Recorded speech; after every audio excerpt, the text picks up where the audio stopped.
Hola, en este video te voy a explicar cómo funciona lo que mucha gente le genera mucha duda y es como un problema típico.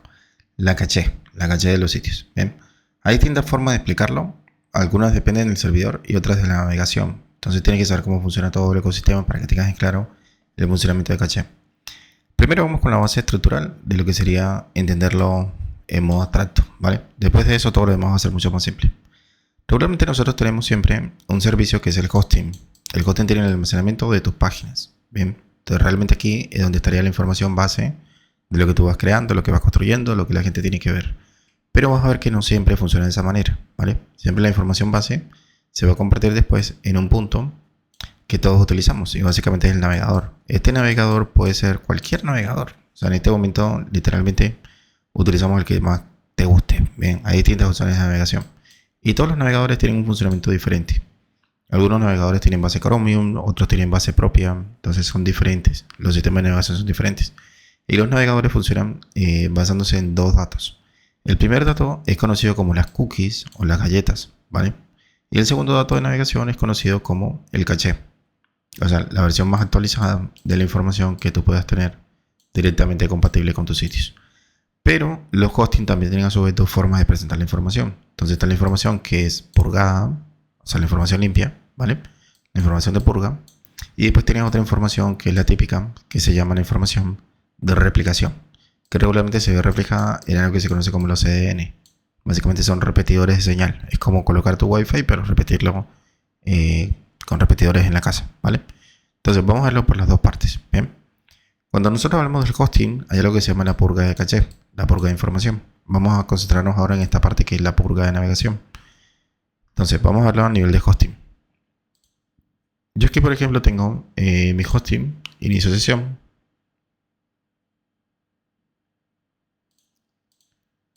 Listo. Y básicamente desde aquí voy a decirle al hosting qué es lo que yo quiero guardar. Bien. Esta es la base de un hosting. Cualquier hosting tiene siempre esta misma operación. Cualquiera. Bien. Entonces, básicamente dentro del hosting yo tengo dominios y dentro de esa bueno, dentro de lo que voy creando con los dominios tengo dos datos, los dominios y los subdominios. Entonces yo acá, por ejemplo, tengo dominios y subdominios, ¿vale? Lo típico.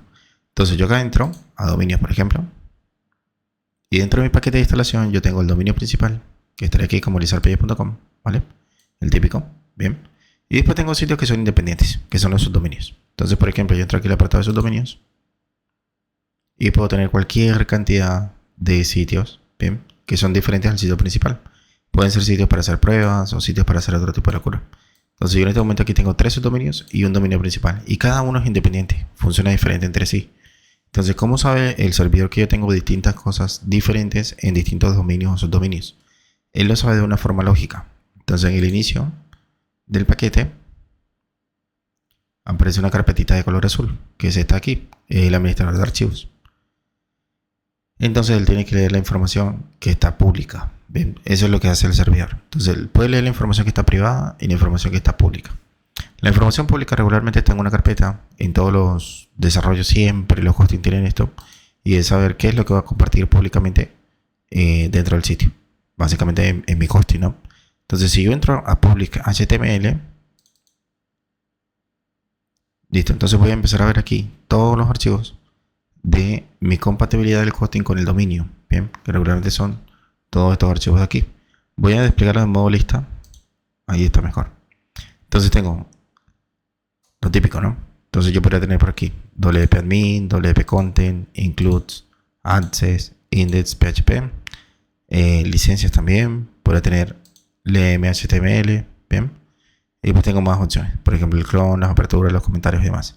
Y todo esto que está acá, de hecho, todo esto que aparece aquí, bien, es lo típico que viene por defecto en WordPress. O sea, así es como regularmente viene en WordPress, ¿vale? Entonces, en este caso me está leyendo la información de todos estos elementos, carpetas y archivos que son parte de la estructura de, en este caso, lizardpages.com. Entonces, así es como funciona realmente el nombre de mi dominio en la URL segura de lizardpages.com. Él entiende que tiene que llamar esos archivos y que esto es lo que tiene que servir. Así es como funciona el servidor. Básicamente sirve información. Pero adentro yo tengo otras cosas que yo puedo ir agregando a medida que yo voy avanzando. Entonces tengo, por ejemplo, el hosting manager, bien, tengo la suite, tengo por ejemplo un archivo de licencias, tengo más cosas, ¿vale? Entonces esta información es porque yo la vengo agregando directamente de mi computadora y la subo directamente aquí, porque yo quiero que así sea, bien, porque yo decido cargar esa información dentro del hosting. No tiene que ser pública, no tiene que ser a la vista del público, la gente no sabe que existe, pero yo sí sé que existe y para mí tiene una utilidad, bien. Y después aparecen otras carpetas. Entonces, por ejemplo, que aparece demo tienda COD, que es una demo de una tienda cash on delivery, que estuvimos haciendo un ejemplo. Tengo, por ejemplo, tienda ejemplo y tienda patito. Y estos en particular, ya no son apartados propios de lizardpages.com, porque no funcionan dentro de, sino que son subdominios. Entonces, si yo entro directamente a uno de estos para seguir el ejemplo, por ejemplo con este, ¿no? Que dice tiendaejemplo.lizardpages.com, es porque está llamando un subdominio en la carpeta raíz. Entonces me tiene que generar otra ramificación de los archivos. Entonces, por eso, si yo entro a tienda ejemplo, se vuelve a repetir los elementos y carpetas de otro WordPress que es independiente. Entonces yo vuelvo a ver la administración, los contenidos, lo que está incluido, el HTTP Access, el PHP, la licencia, el README HTML, el Activate, el Blockheader, los comentarios, la configuración, el Chrome, los links, la apertura, login, que ya lo vimos anteriormente, correos, configuraciones generales, los login, accesos de registro de usuarios, los trackback y, bueno, este que es típico, que es como... No lo voy a explicar en este momento porque no tiene sentido. Básicamente esto es un WordPress funcionando. ¿A qué obedece esta parte de aquí? En este caso tiene que ser del subdominio tienda ejemplo. Entonces, para que funcione la tienda ejemplo y se pueda ver al público de esta manera, toda esa información que te acabo de mostrar tiene que estar operativa, que viene por defecto con la instalación de WordPress. Entonces ya sabemos que este sitio, por ejemplo, opera de esta manera y se ve de esta manera porque tiene directamente toda la información compatible dentro del servidor. Hasta aquí es lo que sabemos. O sea, esto te va a pasar en este subdominio y si yo regreso a otro subdominio, como por ejemplo el de tienda ejemplo o ya tienda patito, entonces otra vez aparecerían esa serie de elementos. Aunque parece que fueran iguales, estos son diferentes. O sea, todo lo que aparece aquí es diferente a otro WordPress. Por eso es que cada uno es independiente, funcionan diferente, tienen información diferente. Entonces, esa información es la que quiere decir que está servida. La información está servida dentro de un servicio. Entonces, si yo, por ejemplo, algún día quiero llevarme la información que está dentro del hosting y me la quiero llevar a otro lugar, entonces yo regularmente genero un backup y me puedo llevar directamente toda la información de estos archivos. Esto es lo que en teoría se debería hacer para que tú tengas directamente la información guardada y directamente te la lleves a otro servicio de hosting. Pero no es cierto. Ese backup por sí solo no funciona de esa manera. Necesita otra parte que es conocida como las bases de datos, que regularmente se conocen como BBDD, base de datos. Estas bases de datos no están dentro de esta estructura. No, esto es para archivos solamente, ¿bien? Pero no son bases de datos. Eso es otra cosa diferente. Si yo quisiera ver las bases de datos, entonces debería regresar al inicio.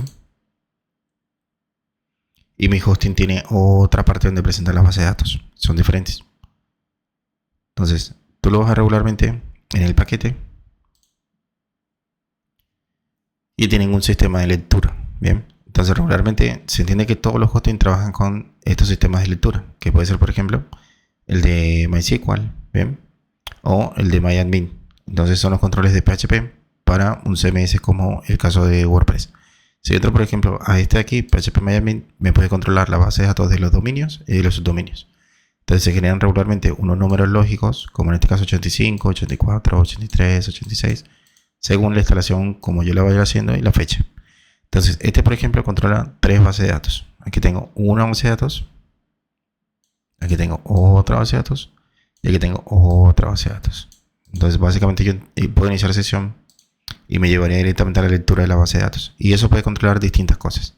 Yo podría tener lecturas, por ejemplo, de usuarios, de listas de compradores, de muchas cosas. Pero es engorroso porque realmente cuando tú lo miras en este tipo de sistemas, para el que no sabe base de datos, es muy complicado porque regularmente tiene mucha información de toda la base de datos. Y en algunos casos pueden ser varias, como en este caso son tres, ¿ves? Entonces, por ejemplo, si yo entro a la lectura de este WordPress, él me despliega mucha información de todas las tablas que están interrelacionadas y funcionan bien con Elementor, con WooCommerce, con distintos procesos. Puede ser Academy, puede ser WooCommerce, puede ser distintas cosas. Pero adentro también estarían las bases de datos de los usuarios y demás. Mira, este por ejemplo no tiene datos, está vacío. Este también está vacío. Y creo que este también está vacío. No, este no está vacío, mira. Entonces todo esto son las tablas con las informaciones de tu sitio, ¿vale? Entonces si yo sigo aquí investigando, en algún punto puedo llegar incluso a buscar hasta los usuarios. Entonces para llegar hasta aquí, ¿ves? Por ejemplo, a los usuarios. Son los usuarios que están dentro de ese WordPress.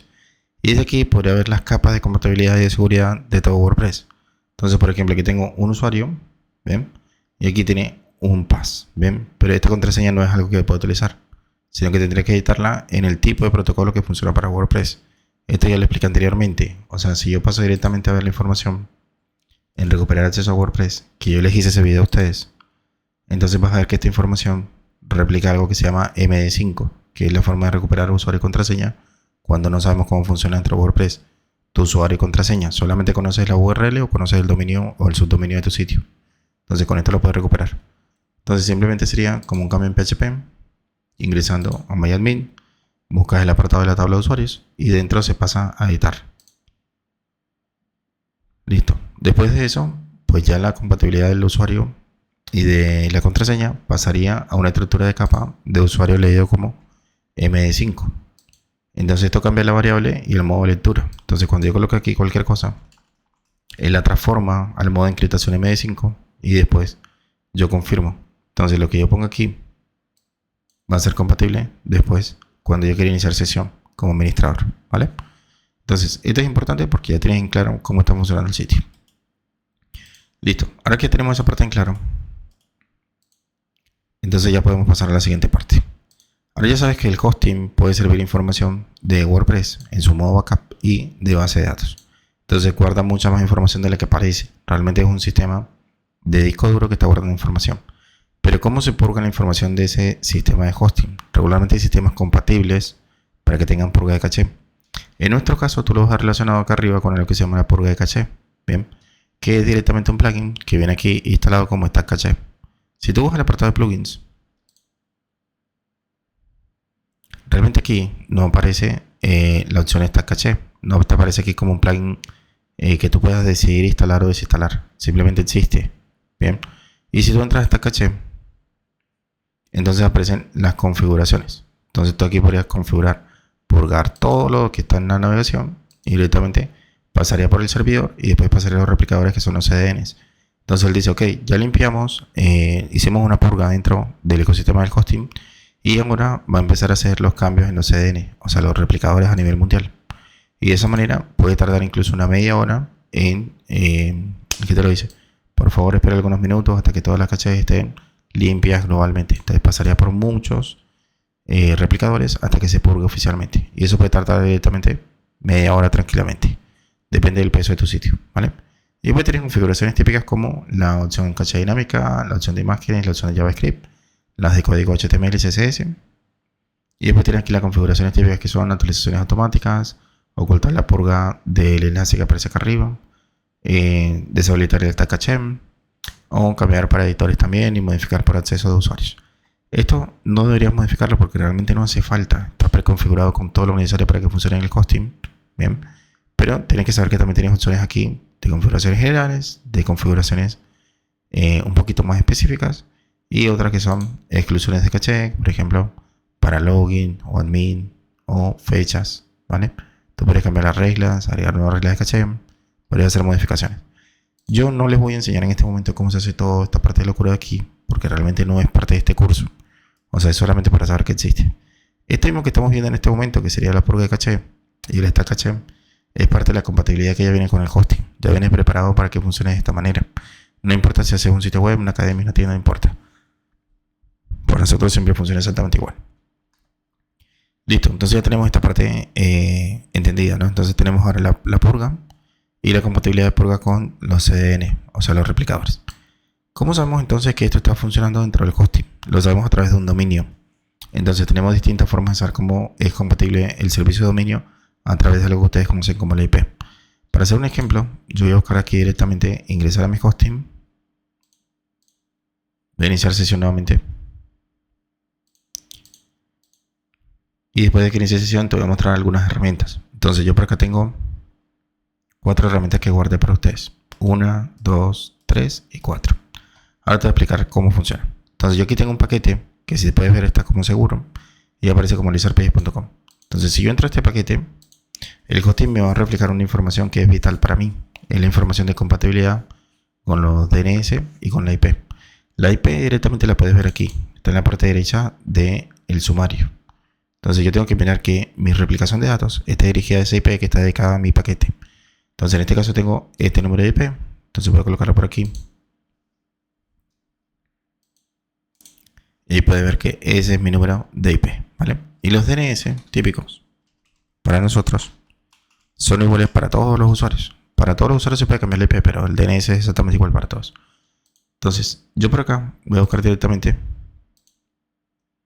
4 opciones. Tengo DNS Checker, tengo DNS Wash, tengo comprobación de cuál es mi IP, que también es un controlador de replicación. Y tengo la herramienta DIC del sistema de Google Admin. Entonces te voy a enseñar directamente cómo funciona. Tú tomas el dato de tu dominio. En mi caso se llama lizardpages.com. Vamos a DNS Checker. Y aquí directamente le pegas el nombre de tu dominio. Y aquí vas a buscar el registro tipo A. Aquí hay muchas personas que se equivocan y empiezan a colocar aquí el 4A, el CNAME, el DNS Key, el NS. Eso no importa. Tienen que buscar el tipo A, ¿vale? Y después le dice que busque. Entonces, en modo general, él te dice cómo está replicado tu sitio en algunos lugares. Estos no son los CDN, estos son algunos lugares en el mundo. ¿Bien? Entonces, cuando él mira, él hace un PIM. Básicamente es un control de ida y vuelta de datos. Él te dice si está compatible y este es el número de IP. Hasta el momento viene coincidiendo. Entonces, todo funciona bajo este dato aquí. Funciona correctamente. Si por el contrario le pido otro, que sería el dato de nombre de servidor, entonces él puede buscar y me dice los nombres de servidor que yo tengo, que son estos 4. Entonces todo el mundo tiene estos 4 porque básicamente nosotros funcionamos con estos datos. Entonces todo el mundo siempre va a tener hasta aquí los datos de los nombres de servidor o las puertas de servicio. ¿Bien? Entonces siempre tenemos la puerta número 1, la puerta número 2, la puerta número 3 y la puerta número 4 del servicio de StatDNS, que también es el mismo de esta purga. Entonces todo es compatible con el mismo ecosistema. Básicamente son las puertas de acceso. Bien, una vez que identifica el IP, entonces funciona dentro de los servicios del servidor y sirve información. Eso es lo que hace. Valga la redundancia, eso es lo que hace. Si yo miro en otro sistema diferente, que no es DNS Checker, sino que reviso en DNS Wash, entonces pongo aquí el nombre de mi servicio y le pido que resuelva. Listo, entonces me refleja lo mismo. Me refleja el dato del tipo A, que sería el control de la IP. Y me refleja los DNS, que son 1, 2, 3 y 4. Con el servicio de StatDNS. Y listo, estaría todo operativo, está todo funcional. Entonces, reviso otro. ¿Cuál es mi IP? Le pongo directamente el nombre de mi dominio. Aquí no sirve colocarlo como URL, sino como dominio. Y después le digo que busque. Listo, él empieza a buscar. Y dentro de la información que él refleja, él dice que los navegadores ya pueden leer directamente vía motores de Google, Cloudflare, Cisco, Quad, Yandex, etc. Bien. Y él me puede procesar todo el mundo. Básicamente me puede decir dónde está funcionando en los mayores replicadores del mundo. Como verás, son muchísimos. Bien. Entonces aquí a nivel de países, tú puedes ver en qué lugares está funcionando. Y es un poco más exhaustivo porque ya te va diciendo los países con las regiones y con los departamentos, capitales, donde está funcionando directamente los servicios de replicación. ¿Vale? Entonces en el caso de Argentina son 2. En el caso de Estados Unidos son 5. En el caso de Australia hay 2, en el caso de Bolivia hay 2, en el caso de Brasil hay 2, en el caso de Canadá hay 2, en el caso de Chile hay 3, en el caso de Chile hay 2, en el caso de Colombia hay 2, en el caso de Costa Rica. Bien, entonces ya te va indicando cómo está funcionando la replicación, pero tarda un poquito más, porque como tiene que procesar hasta el 100% y tiene que hacerlo con cada CDN, entonces tiene que ir procesando toda la información hasta que llegue al 100% y tarda un poquito, pero básicamente te dice que está todo compatible y todo ok. Y el último es el sistema de DIC. Con este puedes revisarlo a través de los servicios de Google.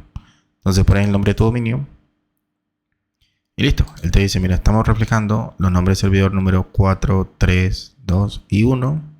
Y el último conteo fue de 1 hora. 1 hora, 1 hora, 1 hora. Bien. O lo registras tipo A y te registra la IP. Entonces aquí te aparece el número de tu IP. Y básicamente estaría todo operativo. Esto también tiene otra utilidad. Si tú, por ejemplo, empiezas a mirar la compatibilidad de tus sitios con los registros y ves que, por ejemplo, no hay propagación completa de tu sitio, entonces tienes que esperar porque básicamente son cambios para propagar. Y cuando tienes que propagar un dominio puede durar 2 horas, 12 horas, 24 horas, hasta 48 horas. Entonces, hacerlo correctamente, pues implicaría directamente que veas el curso de migración, que fue lo que nosotros ya preparamos aquí.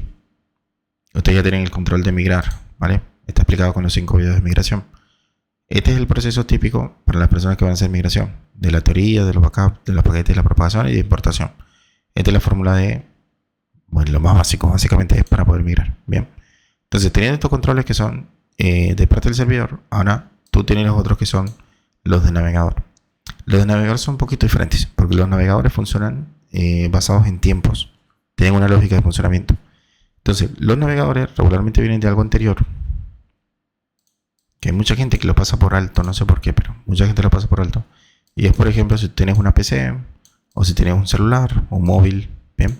O si tienes una tableta, o lo que sea que estés utilizando. Entonces, siempre está el dispositivo, ¿bien? Entonces, según si tu dispositivo tiene información guardada, porque el dispositivo guarda información, tienes que saber eso.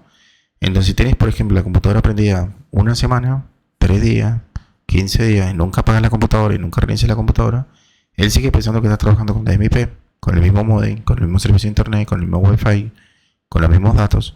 Y entonces, para evitar que tú vuelvas a recargar páginas, te va a cargar siempre información vieja.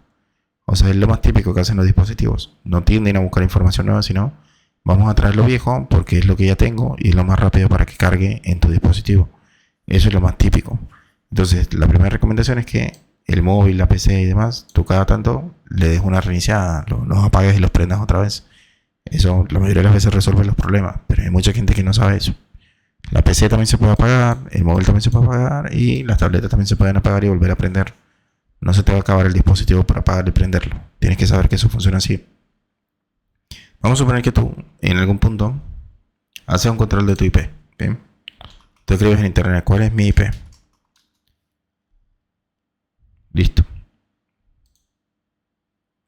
Entonces, tú tienes que saber 2 datos. El primer dato sería que si tú apagas el modem y lo vuelves a encender, entonces si aparece la misma IP antes de apagarlo y la misma IP después de encenderlo, entonces tienes que saber que esta es tu IP. Y esto se llama IP fija. Es un nodo que tienes en tu modem y básicamente funciona para este dispositivo y tiene este número de ubicación. Esto también sirve para muchas cosas, porque esto, por ejemplo, geolocaliza. Tú puedes geolocalizar a una persona directamente. Mira, a mí me localiza bastante bien, ¿vale? Porque sabe directamente que hay una dirección, un lugar, exactamente por el número de IP. Identifica dónde está el dispositivo, básicamente, ¿no? Pero la utilidad más grande que tenemos aquí es saber que hay otro dato importante. Es que, por ejemplo, si tú reinicias el modem, vuelves a prender la computadora y después te aparece otro número de IP, entonces realmente tú lo que estás teniendo es un control dinámico de IP. Este depende de tu servicio de internet. Entonces tú, si tienes un control dinámico, pues tú puedes elegir directamente llamar al servicio de internet que tienes y decirles que no te sirve, sino que tú quieres una versión que no sea dinámica, que no quieres la IP dinámica, sino estática. Bien, eso sería lo que tienes que pedir. En algunos casos es importante, pero también he notado que muchas personas no trabajan con una IP estática y mucho menos trabajan con una sola IP, sino que suelen trabajar con controles del tipo VPN. Entonces, algunos, por ejemplo, suelen utilizar extensiones o bajan directamente VPN como Tuxler o cualquiera de estas opciones para trabajar, por ejemplo, actividades residenciales y demás, o mirar Netflix de Estados Unidos. Entonces, no es algo que nosotros neguemos, una posibilidad, la puedes utilizar, no hay ningún problema. Pero sí o sí te va a cambiar siempre el número de IP, porque te va a geolocalizar en otro país, en otra ciudad, en otro lugar. Entonces, de eso dependerá directamente los cambios de IP. Nosotros antes, cuando utilizamos cPanel, era algo importante, porque al tener muchos cambios de IP, que eran dinámicas, o cambios por VPN o por proxies, entonces generaba mucho conflicto con la carga del usuario dentro del sistema de cPanel. Cuando nosotros cambiamos al sistema Stack, que es el nuevo sistema con el que funciona todo, nuestro hosting base Linux ya no tiene un control de paquete geolocalizado, sino un control de paquete estático dentro del hosting. Y eso directamente permite que tú trabajes con distintas IP. A cambio de eso, lo que se asigne es una IP propia del paquete. Entonces, con esto directamente no importa el país, la ciudad donde quieras ingresar. Da exactamente igual, porque nosotros absorbemos el manejo de IP, sin importar si tú manejas cambios dinámicos en IP por tu servicio de internet o si manejas un control VPN, nos da exactamente igual. No nos altera absolutamente nada. Y esto te permite varias cosas. Entonces tú puedes trabajar una cosa y tu equipo de trabajo puede estar en otro país y no habría ningún problema. Tú podrías trabajar tranquilamente con todo el público. Entendí esa parte, entonces ya sabes que los controles de navegación de IP ya no dependen de tu PC, de tu móvil, de tu tableta. Van a depender directamente de los cambios que tenemos en el hosting que dirigen a una IP del paquete. Entonces con esto la información da exactamente igual porque pasa directamente a la navegación, sin importar el tipo de dispositivo que utilices. Sin embargo, obviamente es muy recomendable que por un servicio y por información, pues cada tanto le pegues una revisada a tus equipos, ¿vale? Ahora sí, respecto a los navegadores, ya entra la última parte de lo que quería explicar. Nosotros tenemos dos controles de navegación. Está el sistema de caché y está el sistema de recarga, ¿vale? Estos dos son muy diferentes entre sí, pero yo te voy a explicar cómo funciona. Vamos a suponer que yo tengo una página, que es esta, lizardpages.com. Es más, la voy a colocar aquí aparte para que se entienda. Listo, voy a salir de la sesión de WordPress y voy a quitar la barra de navegación. Bien. Vamos a entrar solamente a la página así en modo normal. No quiero iniciar sesión, solamente quiero mostrarte así. Listo, así como la gente ve la página, ¿vale? Así como yo veo la página. O sea, literalmente yo estoy editando, cambio cosas, menú, fotos, texto, título, lo que sea. Estoy mirando la página, ¿bien? Pero podría ser una página vieja. Podría ser algo que yo miré el día de ayer. No se actualiza solo. O sea, no es que los navegadores vienen con un temporizador y acá arriba viene y pum, se recarga y vuelve a pedir el servidor y carga otra vez. Todas las veces que el navegador puede evitar traer la información del servidor, lo va a evitar porque es parte de su control de velocidad de navegación. Los navegadores quieren ser rápidos. No quieren darte todo el tiempo de información, sino ser rápidos, ¿vale? Esa es la lógica de funcionamiento. Pero nosotros tenemos ecosistemas para que esto funcione mejor. Entonces, la única herramienta que tienes que conocer para que funcione mejor es el teclado. O sea, tú buscas directamente el teclado en internet y te vas a dar cuenta de cómo funciona. Voy a colocar aquí un teclado genérico. Vamos a buscar aquí uno. Vamos a ver, teclado genérico en español. Vamos a buscar acá arriba. Vamos a buscar aquí, teclado genérico en español. Bien, no estoy seguro si vamos a hacer los dos lo mismo, pero voy a intentar buscarlo. A ver si puedo conseguir uno más grande.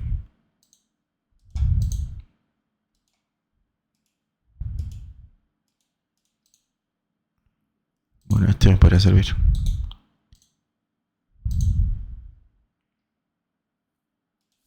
Yo creo que es una página de venta de electrónicos. Me podría servir. Listo, mira, esto es normal, ¿ves? Si cargo la primera página una vez, entonces él empieza a buscar la información del servidor. Es la primera vez que yo entro a esta página. Entonces puede tardar más y puede ser así. Es normal, o sea, es parte del servicio. Esta es parte de lo que está pasando en este momento. Bien. Ahora, voy a ir para atrás. Voy a volver a abrir la pestaña cerrada. Y vamos a intentar buscar. A ver si puedo abrirlo. Eso. Este, por ejemplo, me dijo un buen servidor. Es mucho más rápido. ¿Ves? Y vamos a ver si este lo podemos abrir. Perfecto. Listo. Ahora mira.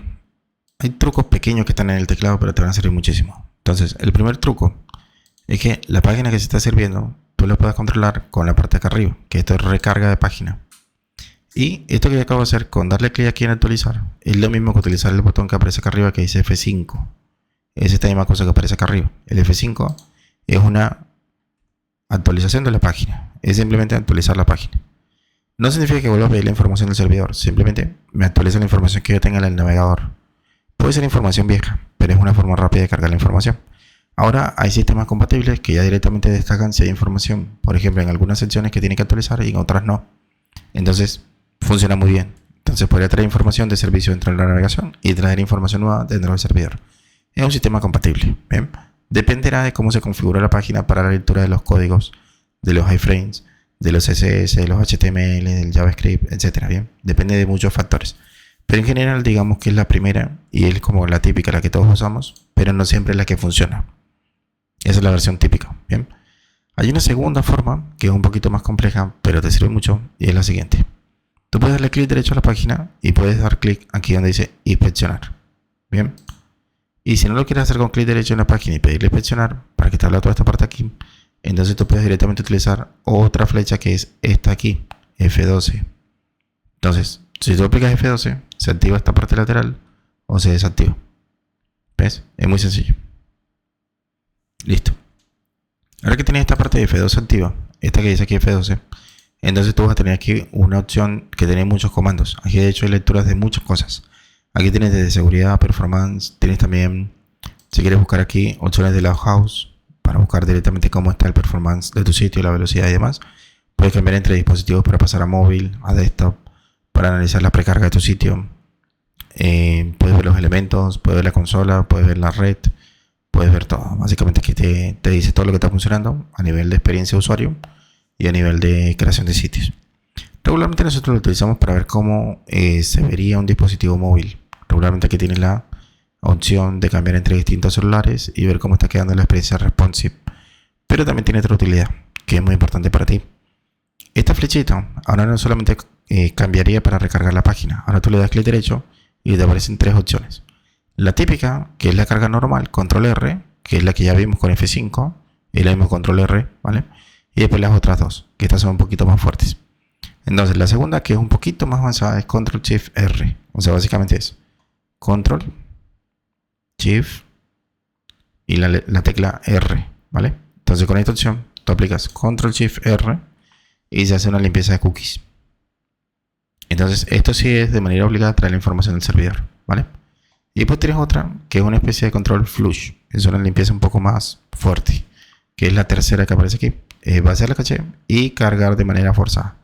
Entonces va a intentar hacer que todo vuelva a funcionar sí o sí desde el CDN más cercano. Eso es lo que va a hacer.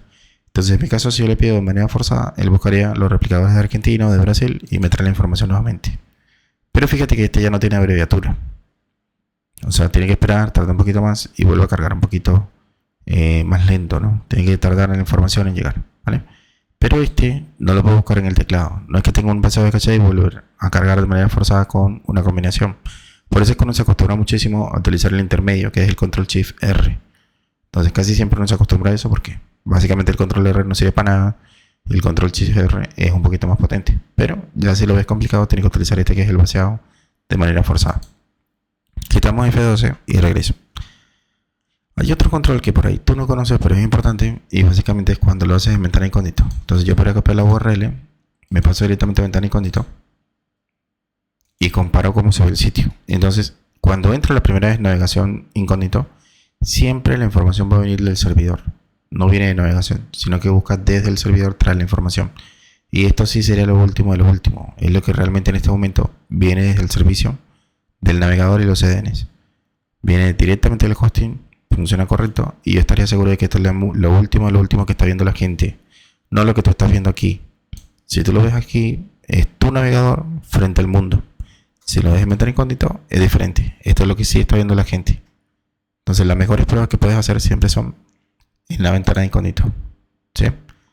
No te acostumbres a que si eres usuario administrador y estás dentro de este servicio, pues lo que estás viendo aquí no necesariamente es lo que está viendo tu público. Lo que está viendo realmente tu público está en la ventana incógnito.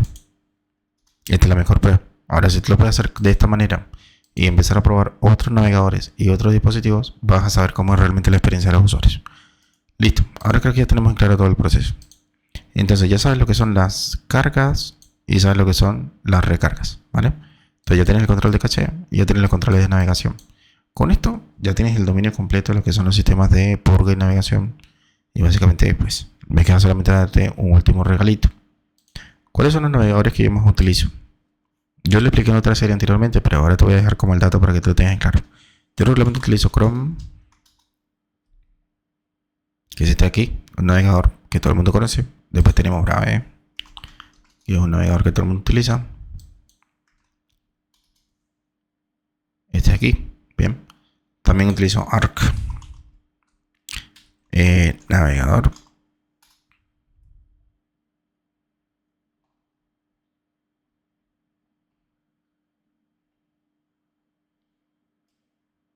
Búscalo como Arc Browser porque evidentemente no lo estoy encontrando. Ahí está, Arc.net.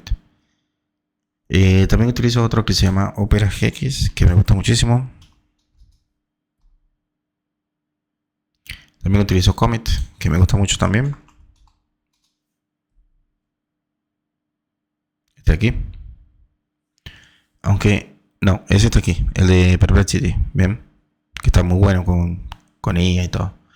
Eh, Utilizo muchos más, bien, pero lo típico para mí es trabajar con Brave. Me gusta muchísimo, el sistema está muy bien diseñado y tengo la compatibilidad de que los sitios siempre vienen con esta parte que desactiva directamente eh, lo que son anuncios y demás. Entonces me quita todos esos problemas de scripts, rastreo, todo lo que tiene que ver con cookies. Me molesta mucho tener cosas sobrantes en los sitios, ¿bien?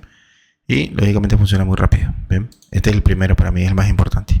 Pero el de Chrome, por ejemplo, lo utilizo cuando yo sé que puedo tener sistemas con bloqueo o necesito mirar información que regularmente se va a bloquear con Brave. Entonces, no todo lo que yo diseñe lo necesito ver. A veces sí, con Brave necesitaría pasar a Chrome.